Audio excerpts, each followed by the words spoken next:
ప్రభువైన యేసుక్రీస్తు నామములో మీ అందరికీ నా హృదయపూర్వకమైనటువంటి నిండు వందనాలు తెలియపరుస్తున్నాను. దేవుడు మీకు తోడుగా ఉండును గాక. ఆమేన్. ప్రియ సహోదరి సహోదరుడా, ఈ యొక్క పరిశుద్ధ పునరుద్ధాన ఆరాధన దినమందు దేవుడు మనతో మాట్లాడను ఉద్దేశించినటువంటి కొన్ని మాటలను ఇదను మనము ధ్యానం చేసుకుందాం. దేవుడు చెప్తున్నాడు, నీ కుటుంబమునకు అనగా మన కుటుంబమునకు క్షేమము కలగాలి అంటే మనము ఏ రీతిగా జీవించాలి, మనకు క్షేమము కలగాలి అంటే మనం ఏ రీతిగా నడుచుకోవాలి అనే మాటలను దేవుడు ఈ దినము మన మధ్యలో బయలుపరచబోతూ ఉన్నాడు. కాబట్టి చాలా జాగ్రత్తగా దేవుని యొక్క మాటలను మనం విందాం. దేవుడు తాను ఉద్దేశించినటువంటి తన క్రియలు, దేవుడు తాను బయలుపరిచినటువంటి తన మాటలు వెల్లడిపరుస్తుండగా ఆయన కార్యము మనము చూచుదుముగాక. ఆమేన్. చక్కగా ఈ దినము లేఖనాల్లోనికి మనం వెళ్దాం.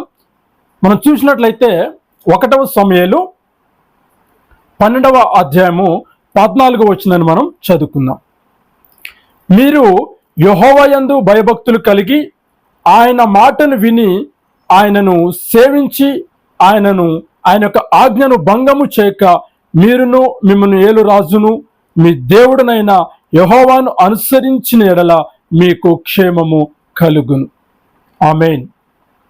ఏమంటున్నారండి ఇక్కడ మనం చూసినట్లయితే, యెహోవా యందు భయభక్తులు కలిగి ఆయన మాట విని ఆయనను సేవించి ఆయన యొక్క ఆజ్ఞను భంగము చేయక మనము నడుచుకుంటే దేవునికి మహిమ కలుగును గాక. మనము దేవుని యందు భయభక్తులు కలిగిన వారముగా, దేవుడైన యేసయ్యకు మనము విధేయత చూపిన వారముగా, ఆయన ఆజ్ఞలను గైకొన్న వారముగా, ఆయన మాటలకు విధేయత చూపేవారముగా మనము జీవించి, అలాగే ఆయన యొక్క ఆజ్ఞలను, మరి దేవుని యొక్క ఆజ్ఞలను, నియమాలు, కట్టడలు ఏమైతే ఉన్నాయో వాటిని భంగము చేయకుండా మనము జీవించిన ఎడల ఆయన అంటున్నాడు, మీకును క్షేమము కలుగును, మీకును మీ కుటుంబాలకు క్షేమము కలుగును. దేవునికి మహిమ కలుగును గాక. చూడండి, దేవుడి దినం అంటూ ఉన్నాడు, క్షేమము గురించి మాట్లాడుతున్నాడు. మనము క్షేమంగా ఉండాలన్నా, మనము దేవుని యొక్క మరి సన్నిధానంలో స్థిరముగా మనం నిలబడాలన్నా మనము దేవుని యొక్క భయమును కలిగిన వారముగా మనం ఉండాలి. దేవుని యొక్క వాక్యానికి విధేయత చూపిన వారముగా ఉండాలి. ఆయన మాటకు లోబడి తగ్గింపు స్వభావము కలిగినటువంటి బిడ్డలముగా మనం ఉంటే దేవుడు మన జీవితంలో ఆయన కార్యాలు చేస్తాడు. దేవునికి మహిమ కలుగును గాక. ఆమేన్. దేవాది దేవునికి మహిమ కలుగును గాక. దేవుని యందు భయభక్తులు కలిగి మనం జీవించినప్పుడు ఇగో దేవుని యొక్క ఆత్మ మనలో ఉంటుంది, ఆయన మాటలు మనలో ఉంటాయి. దేవుడు ఏదైతే చెప్తున్నాడో ఆ వాక్యానుసారంగా మనం జీవించినప్పుడు ఆయన కృప మనలను ఆవరిస్తుంది. దేవునికి మహిమ కలుగును గాక. అయితే దేవుని యందు భయభక్తి కలిగి జీవించడానికి మరి చాలా ఒక ప్రాముఖ్యమైనటువంటి మరి ఒక ఆలోచన విధానం మనకు చాలా అవసరం. ఎందుకు అంటే వాక్యము మరి వింటున్నాము కదా, ఆ వాక్యాన్ని బట్టి మనము మరి దేవుని ఎదుట యథార్థముగా, దేవుని ఎదుట భయభక్తి కలిగి జీవించగలుగుతున్నారు. అలా చాలా మంది మనం చూసినట్లయితే దేవుని వాక్యమును వింటున్నారు, కానీ ఆ వాక్యాన్ని అనుసరించుటలో విఫలమవుతూ ఉన్నారు. దేవుని వాక్యాన్ని వింటున్నారు, ఆ వాక్యాన్ని అనుసరించుటలో ఏమైపోతున్నారంటే విఫలమైపోతున్నారు. దేవుని వాక్యము లేక, దేవుని మాటలు హృదయాంతరంగంలో లేక, దేవుని యొక్క మాటలు ఆలోచనలలో లేక మనం ఈ లోకానుసారమైన క్రియలు చేస్తున్నప్పుడు దేవుని యొక్క హెచ్చరింపు మనకు కరువు అవుతా ఉంది. అయితే దేవుడు అంటున్నాడు, మీరు నా యందు భయభక్తులు కలిగి జీవిస్తే మీకు క్షేమము కలుగుతుంది, మీకు క్షేమము కలుగుతుంది, మీ కుటుంబాలకు క్షేమము కలుగుతుంది. ఒక యథార్థమైనటువంటి జీవితము, ఒక భయభక్తి కలిగినటువంటి జీవితము చాలా ప్రాముఖ్యము అని దేవుని యొక్క లేఖనాలు స్పష్టంగా తెలియపరుస్తూ ఉన్నాయి. ఆయన అంటున్నాడు, మీ దేవుడైన యెహోవాకు, ఎవరికంట?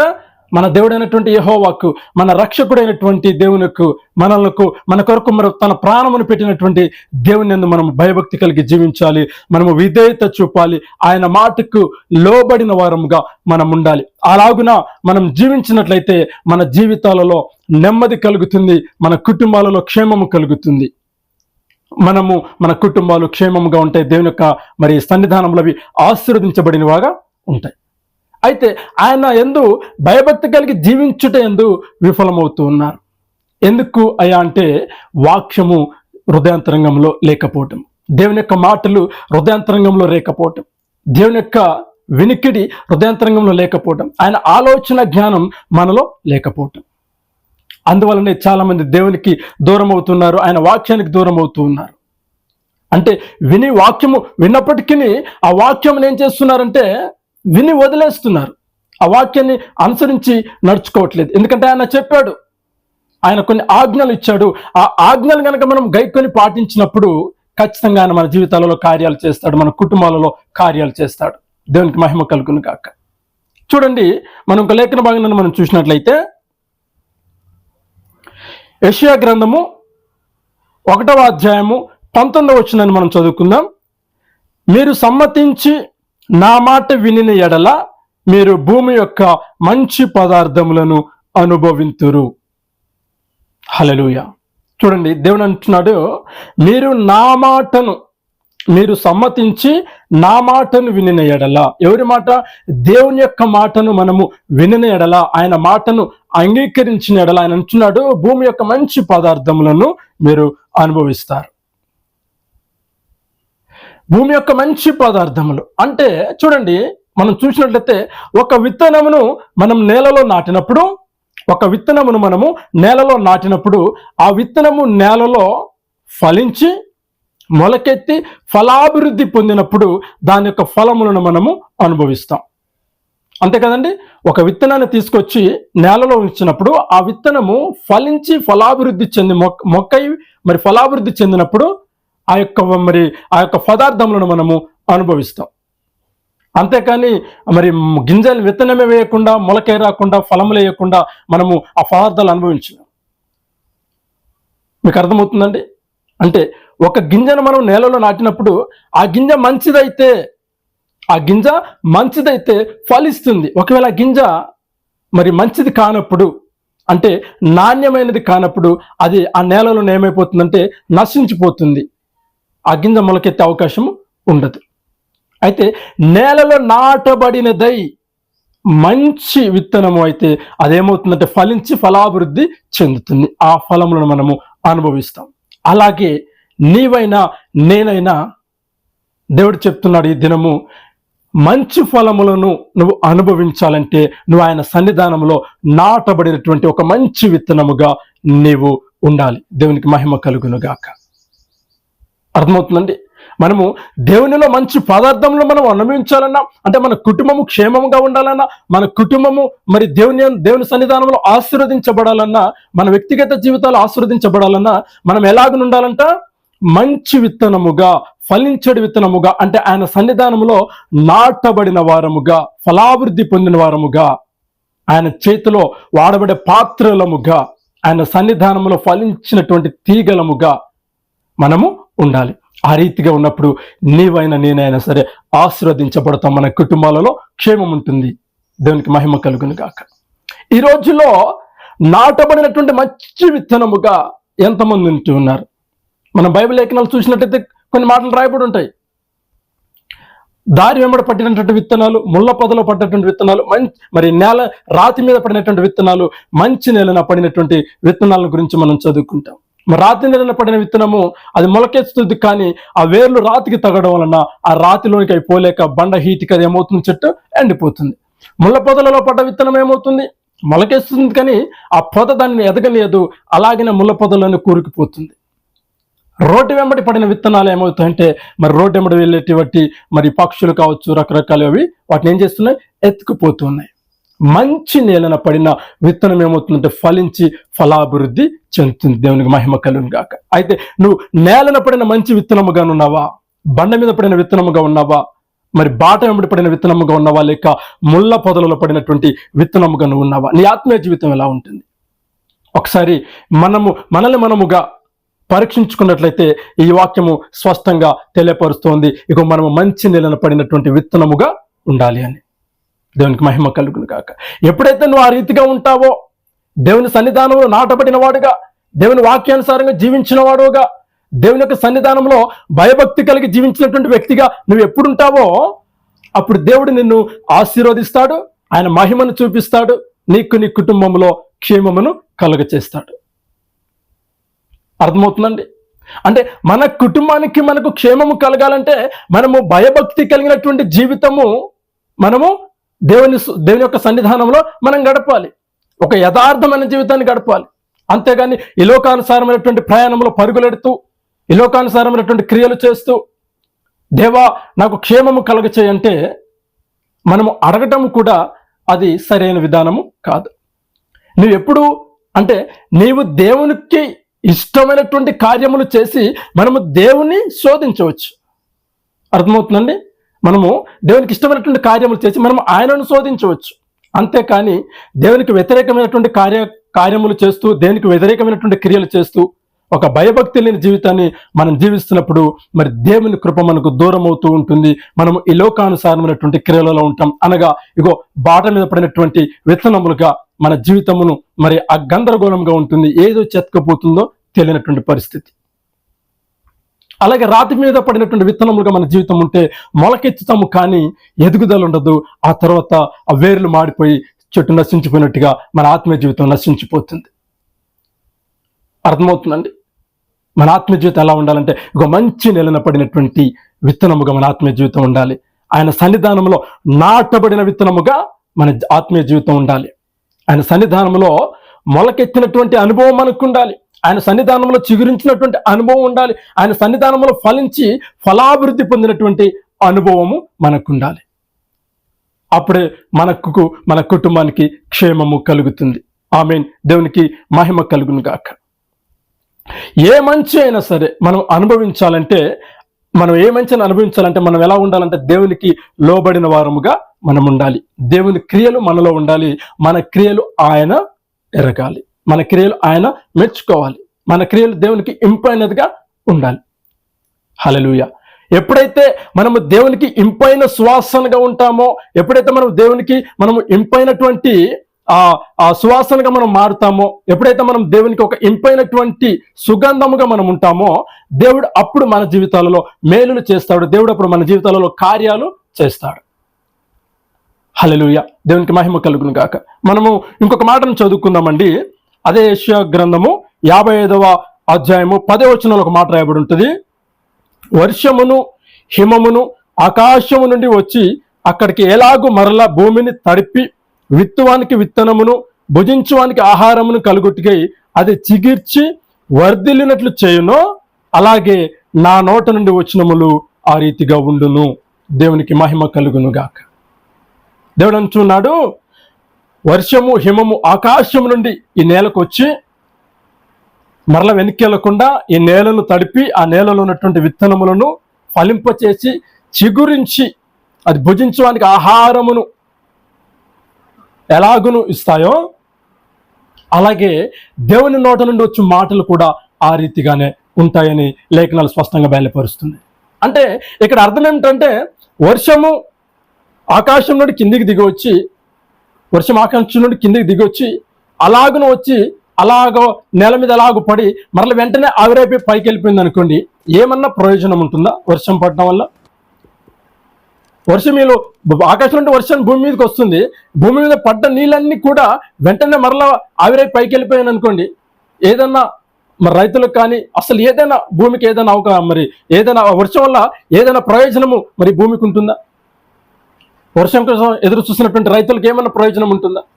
అయితే ఆయన అంటున్నాడు, ఆకాశం నుండి వర్షము హిమము ఇది భూమి మీదకి వచ్చి మరలవి వెనుతిరగక భూమిని తడిపి అందులో ఉన్నటువంటి విత్తనములను ఫలింపచేసి భుజించడానికి ఆహారమును ఇచ్చి చిగుర్చి ఎలాగును వర్ధిల్లు చేస్తాయో నా నోటి నుండి వచ్చే మాటలు కూడా అలాగును ఉంటాయని దేవుడు స్పష్టంగా తెలియపరుస్తున్నాడు. దేవునికి మహిమ కలుగును గాక.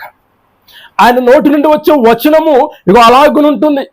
ఆయన నోటి నుంచి ఒక మాట బయటకు వచ్చింది అనుకోండి, అది ఆశీర్వాదకరమైనటువంటి వచనము, అది శుభకరమైనటువంటి వచనము. దేవునికి మహిమ కలుగును గాక. ఆయన మాట అవెన్నడూ కూడా నిరర్ధకము కానేరటువంటిది. ఆయన నోటి నుంచి వెలువడేటువంటి ప్రతి మాట కూడా అవెన్నడూ కూడా నిరర్ధకములు కావు. ఆయన అవునంటే అవును, కాదంటే కాదు. ఆయన మాటలో జీవం ఉన్నది. ఎప్పుడైతే మనం ఆయన మాటను అంగీకరిస్తామో, ఆయన వాక్యానుసారంగా జీవిస్తామో, ఆయన వాక్యమును మన హృదయాంతరంగంలోనికి మనము ఆహ్వానించుకుంటామో, ఇక దేవుడు మనతో పాటుగా, మన కుటుంబాలతో పాటుగా, మన మన యొక్క వ్యక్తిగత జీవితంలో, మన ఆత్మీయ జీవితంలో ఆయన మనకి ఏం చేస్తాడంట? క్షేమమును కలగ చేస్తాడు, ఆశీర్వాదమును కలగ చేస్తాడు. మన కుటుంబానికి క్షేమం కలగాలంటే మనము దేవుని వాక్యానుసారంగా జీవించిన వారమై, దేవుని యందు భయభక్తి కలిగి జీవించిన బిడ్డలముగా మనము ఉండాలి. చర్చికి వెళ్ళి వచ్చినామా, మరలా ఆదివారానికి చర్చికి వెళ్ళినామా అన్నట్టుగా మన జీవితము ఉంటే మన జీవితంలో అభివృద్ధి ఉండదు, మన జీవితంలో ఆత్మీయ ఎదుగుదల ఉండదు. నిత్యము అనునిత్యము నీ కుటుంబంలో, అర్థమవుతుందండి, నిత్యము అనునిత్యము నీ కుటుంబంలో దేవుని సన్నిధానం ఉండాలి, ఆయన బలిపీఠం ఉండాలి, ప్రార్థన జీవితం ఉండాలి, కుటుంబ ప్రార్థన జీవితం ఉండాలి. ఉదయకాలమున సాయంకాలమున మరి నీ కుటుంబంలో, నీ ఇంట్లో, నీ గృహంలో స్తుతి ధూపము, స్తుతి నైవేద్యము వేయబడాలి. ప్రార్థన అభిషేకము, నీ యొక్క ప్రార్థన బలిపీఠం నీ కుటుంబంలో కట్టబడాలి. ప్రార్థన జీవితం లేకపోతే ఆత్మీయ జీవితము పడిపోతుంది. ప్రార్థన జీవితం నీలో ఉంటే నువ్వు ఆత్మీయ పరంగా నువ్వేదైనా లోకానుసారంలో నువ్వు సంచరిస్తున్నప్పుడు ఏదైనా చేయకూడని కార్యం నువ్వు చేయబోతూ ఉంటే ఆత్మ నిన్ను గద్దిస్తుంది, దేవునికి ఆత్మ మనల్ని గద్దిస్తుంది. ఎందుకు అంటే నువ్వేం చేస్తున్నావు? నిత్యము దేవునికి స్తుతి ధూపం, స్తుతి నైవేద్యం చేస్తున్నావు, ప్రార్థన చేస్తున్నావు. కాబట్టి ఆయన కాపుదల ఎప్పటికి కూడా మనకు వెన్నంటే ఉంటుంది. ఆయన అందుకే అంటున్నాడు, నువ్వు నా యందు భయభక్తి కలిగి జీవించిన ఆజ్ఞలు నువ్వు గైకొని పాటిస్తే నీకు క్షేమము కలుగుతుంది అని. అంటే నువ్వు ఎక్కడైనా ఇరుక్కున పడిన సందర్భంలో దేవుడు నిన్ను విడిపిస్తాడు. ఆమేన్, హల్లెలూయా. ఎక్కడైనా సరే నువ్వు చేయకూడని కార్యం చేయబోతుంటే ఆయన ఆత్మ నిన్ను గద్దిస్తుంది. ఆయన ఎప్పుడు కూడా నిన్ను అంటిపెట్టుకుని ఉంటాడు, ఎందుకంటే నువ్వు దేవుని యందు భయభక్తి కలిగి జీవిస్తున్నటువంటి వ్యక్తి. అర్థమవుతుందండి? మనకు మన కుటుంబానికి క్షేమము కలగాలి అంటే మనం ఏం చేయాలంట? ఆయన వాక్యానుసారముగా జీవించిన వారముగా మనము ఉండాలి, ఆయన వాక్యానుసారముగా విధేయత కలిగిన బిడ్డలముగా మనం ఉండాలి. చివరకు ఇంకొక మాట చదువుకుందాం. కీర్తనల పుస్తకము 122వ కీర్తన 7వ వచనం. నీ ప్రాకారములలో నెమ్మది కలుగునుగాక, నీ నగరులలో క్షేమముండునుగాక. అనగా నీ ఇంట్లో క్షేమముండునుగాక. దేవుడు మాటలు స్పష్టంగా పలుకుతున్నాడు. నీ ప్రాకారములలో క్షేమం ఉండునుగాక, నీ నగరులలో, నీ కుటుంబాలలో క్షేమము ఉండునుగాక, నీ వ్యక్తిగత జీవితాలలో క్షేమము ఉండునుగాక. ఆమేన్. ఎప్పుడయ్యా అంటే నువ్వు దేవుని యందు భయభక్తి కలిగి జీవించినప్పుడు, దేవుని యొక్క ఆజ్ఞలను నువ్వు పాటించినప్పుడు, దేవుని వాక్యానుసారమైన జీవించినప్పుడు, ఆయన వాక్యం నీలో ఉన్నప్పుడు, ఆయన వాక్యమే ఆధారముగా నువ్వు జీవించగలిగినప్పుడు దేవుడు నీకు తోడుగా ఉంటాడు, నిన్ను ఆయన ఆదరిస్తాడు. నీ కొరకు ఆయన తన రక్తమును కార్చినటువంటి దేవుడు, తన యొక్క విలువను పెట్టి నిన్ను కొన్నటువంటి దేవుడు కనుక నిన్ను విడవడు, ఆయన ఎన్నడూ కూడా నిన్ను ఎడబాయడు.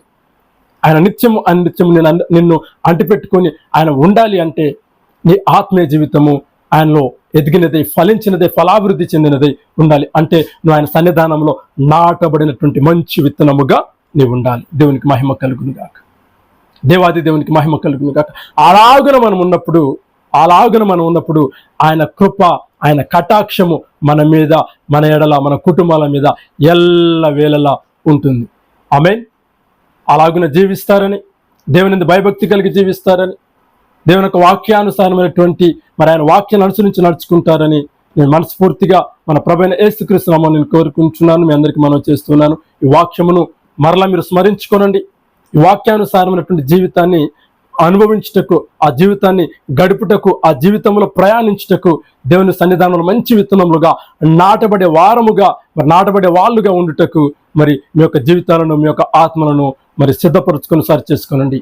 దేవుడు మిమ్మల్ని దీవించును గాక. ఆమేన్. చిన్న ప్రార్థన చేసుకుందాం. సర్వోన్నతుడా, సర్వాధికారి, సత్యవంతుడా, నీ బంగారు పాదములకు వందనాలు ప్రభువా.